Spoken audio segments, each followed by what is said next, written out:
Oi, turma do livro Francisco de Assis, João Nunes Maia e o Espírito Miramês, no capítulo 25, Pai Francisco no Monte Alverne. Na segunda parte, Pai Francisco se encontrava rodeado de luzes de todas as cores. Seres translúcidos passavam de lado a lado do mestre, derramando igualmente fluidos de todos os tipos sobre a compacta assembleia que escutava silenciosa. Alguns anotavam o que o velho evangelista falava, como sendo uma ordem direta do Cristo de Deus, no que não estavam enganados, pois era a pura essência dos ensinos do mestre dos mestres. Pai Francisco se fez um intervalo, dando tempo para a assimilação mais profunda dos assistentes, perpassou os olhos como se fossem dois faróis por toda a assembleia e da luz que emitia clareando as consciências absorvia os ideais de cada um. Frei Leão anotava com incrível rapidez, deixando muitos admirados, fazendo crescer mais sua fama de escriturário do poeta do poder. O frade já estava tão acostumado com as vibrações do seu guia espiritual que antes de ouvir os sons da palavra já as escrevia captando-as pelas ondas mentais. Pai Francisco tomou um pouco de água e sentenciou com admirável tranquilidade. Outra coisa, quero lhes falar com muito interesse, pois é de grande importância para todos nós, e principalmente para todas as ordens das quais fazemos parte e de que somos peças integrantes. Mudando a tonalidade da voz, assim expressou: queridos companheiros em Cristo, não podemos repudiar os ricos nem tampouco o ouro, pois esse repúdio para nós não cabe em lugar algum e só nos serve de escândalo. É certo que Jesus falou ser necessário o escândalo, mas afirmou com toda a sabedoria que ai daquele que dele servir de motivo. Não devemos odiar a qualquer pessoa, nem coisa alguma, já que viemos para o amor, por conseguinte, devemos amar sem condições e sem trocas passageiras.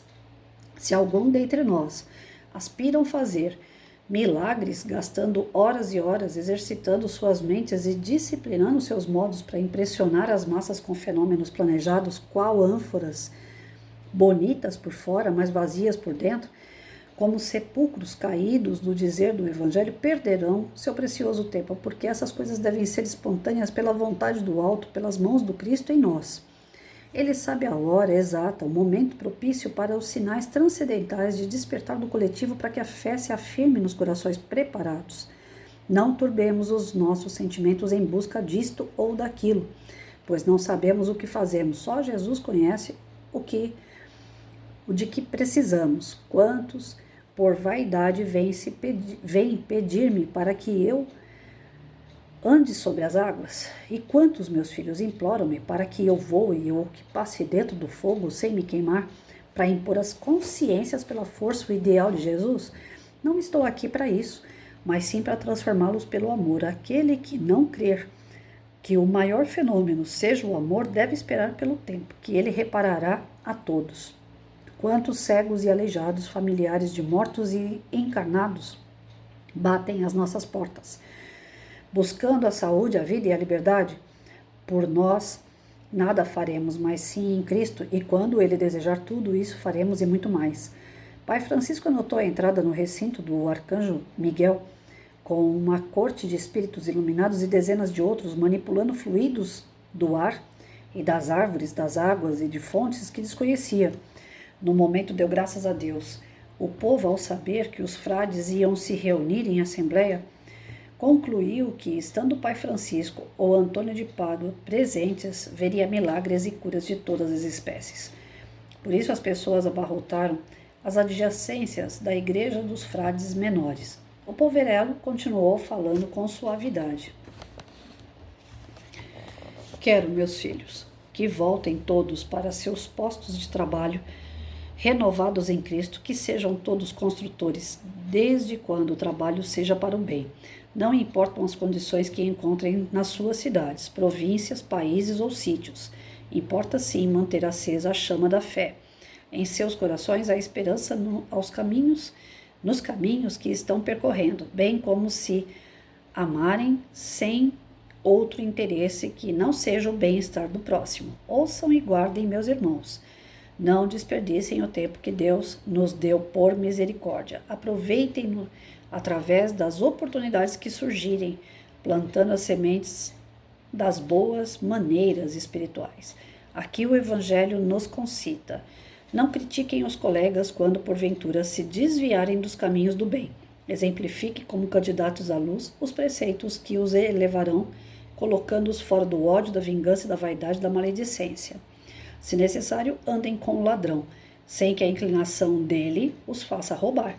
Se não conseguirem convertê-lo, façam o que puder ser feito por essa alma que dorme na ignorância, e ainda se encontrarem resistência, orem por ele, entregando a Deus, que saberá protegê-lo e discipliná-lo. Analise os pensamentos antes que eles se transformem em palavras, porque o que sai da boca pode macular o coração se faltar vigilância. A palavra é força poderosa nos lábios disciplinados pelo Evangelho. A boa ação que devem praticar todos os dias é o ato divino do trabalho, de qualquer espécie, digno de ser considerado uma prece. Não ajuntem ouro nem prata, ou celeiros de alimentos, mas deem curso livre para que essas coisas de Deus os beneficiem sem interrupção. Não se esqueçam da higiene diária. Não esperem que alguém lave as suas túnicas e não queiram um ser maior que o outro. Façam o que aconselha o divino doador, Jesus Cristo. Quando um dos discípulos pergunta qual deles é o maior, aquele que, se fizer o menor dentro de todos, esse é o maior. Não esperem nem esforço o maná do céu, busquem, atendendo o buscai e achareis. De Jesus, não esperem que as portas se abram por milagre. Batam atendendo bater e abrir, se-vos-á do Mestre. Computem a humildade com a sabedoria, o amor com a razão, que vencerão todos os obstáculos e alcançarão todos os ideais que a fraternidade bafejar, e o amor esplendecer-se-á como guia. Não atormentem os corações com posições de mando, nem o conforto em demasia. Lutem dentro de si com essas armas e conquistem por esforço próprio tudo o que for bom no mundo do próprio eu. Terminando, Pai Francisco levantou-se e logo foi cercado por alguns frades, que o abraçaram e beijaram suas crespas mãos, e por outros que queriam pelo menos tocar sua surrada túnica. Flores eram divididas entre os presentes e o perfume das rosas recendia no ambiente. Enfermos de todas as procedências enfileiravam-se, esperando a sua vez, confiantes na impaciência do velho discípulo do Cristo, que não os deixaria famintos da sua palavra consoladora. A madrugada já estava despedindo as estrelas que faiscavam no infinito, já perdendo o brilho. O sol, no seu carro de ouro, ansiava por esplendor o novo dia. Os discípulos de Pai Francisco se movimentavam de lado, trocando impressões no reencontro fraterno de velhos amigos. O vozerio vibrava no espaço. A luz da pátria italiana, como que esperando ordens do mundo de verdade para que pudesse cumprir a vontade do Senhor. Francisco quedou-se meditativo. Nisso parece que no ar rasgou-se alguma coisa invisível aos olhos dos presentes. Era o impacto de fluidos divinos com um magnetismo humano cedendo lugar à luz espiritual.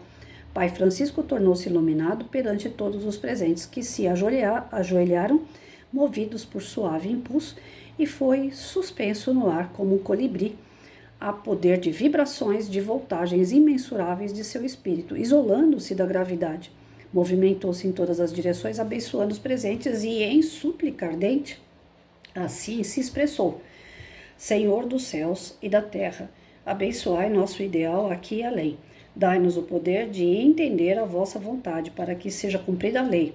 Dispensai o nosso ódio, para que haja alegria. Dispensai o medo, para que surja coragem. Dispensai a inércia, para que nasça o trabalho. Consente, Senhor, que o vosso nome não fique em vão nos nossos caminhos, nas nossas atitudes e no nosso amor para convosco, para com o próximo. Ajudai-nos a aumentar a nossa fé, para que possamos doar esperanças. Fazei com que a nossa caridade se avolume, para que possamos doar paz. Ajudai-nos a multiplicar a nossa fraternidade, para que possamos doar amor, e que ao sairmos daqui, sejamos interligados pela luz onde brilham as estrelas, ainda que distantes umas das outras, que se faça a vossa vontade, e não a nossa.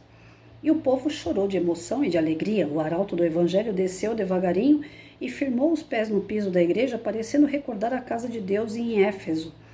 Na despedida de João Evangelista, os frades abriram alas e o cantor da Boa Nova de Jesus andou com passos firmes, tocando aqui e ali doentes de todos os tipos. Muletas caíram para os lados e os louvores a Deus ressoaram nos espaços e da Casa Santa. Cegos voltaram a ver, doentes de pele foram curados. No momento, cátares e mais cátares foram esvaziados.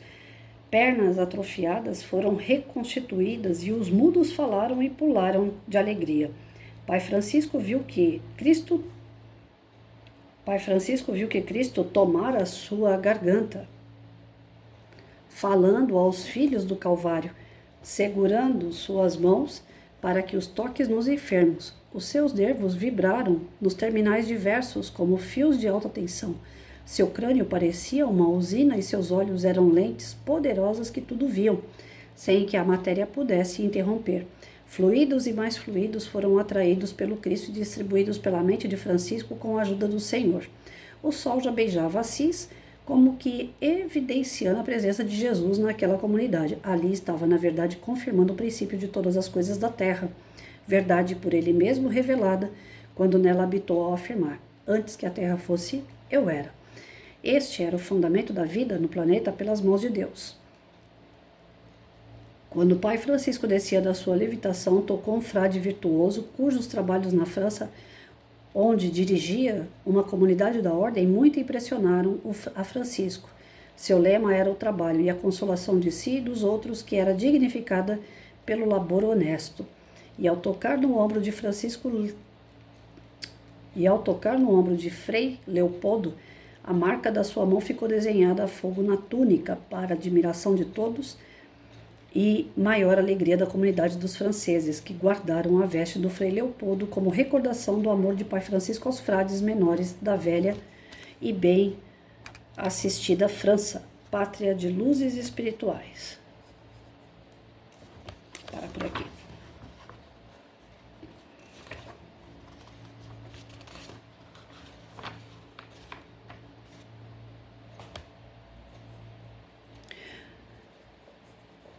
Olha, gente, na verdade é um episódio, né, onde Francisco está bem sintonizado com Jesus e através dessa sintonia ele repassa aos demais um recado do próprio Cristo e deixa para a gente um ensinamento muito importante.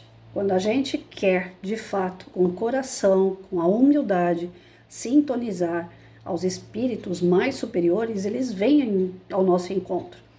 Não é por uma questão de superioridade íntima, mas pela humildade e a resignação de saber que nós podemos ser servos do Senhor. Quando o trabalhador se prepara, o trabalho aparece. Então, o que Francisco traz, né, nesse grande discurso dele, ligado ao próprio Cristo, é a esperança de poder servir, através de pequenos gestos de amor, de dedicação ao próximo. Toda vez que a gente se liga ao amor, ao trabalho pelo bem comum e aos pensamentos mais elevados, a espiritualidade superior está ligada em nós e nos auxiliando o tempo todo. Então ele prova por A mais B, dentro desse contexto, de que todos nós somos capazes de ser amparados, dirigidos, né, protegidos pela espiritualidade, mas para isso depende de cada um de nós a sintonia, o trabalho, o pensamento voltado para o bem. Nesse interim, a espiritualidade encontra campo para vir e desenvolver também o trabalho dela, através de nós e com a gente, né? Junto da gente. Então é importante que dentro desse contexto a gente aprenda a ser pessoas boas, com pensamentos bons, com objetivos claros para o bem. Francisco, ele é um espírito superior? É. Ah, só ele é capaz? Não. Ele demonstra nesse episódio que todos nós somos capazes do amparo, da proteção, né, e dessa condição de trabalhar junto aos amigos superiores. Mas para isso, pensamento, coração voltados para o bem.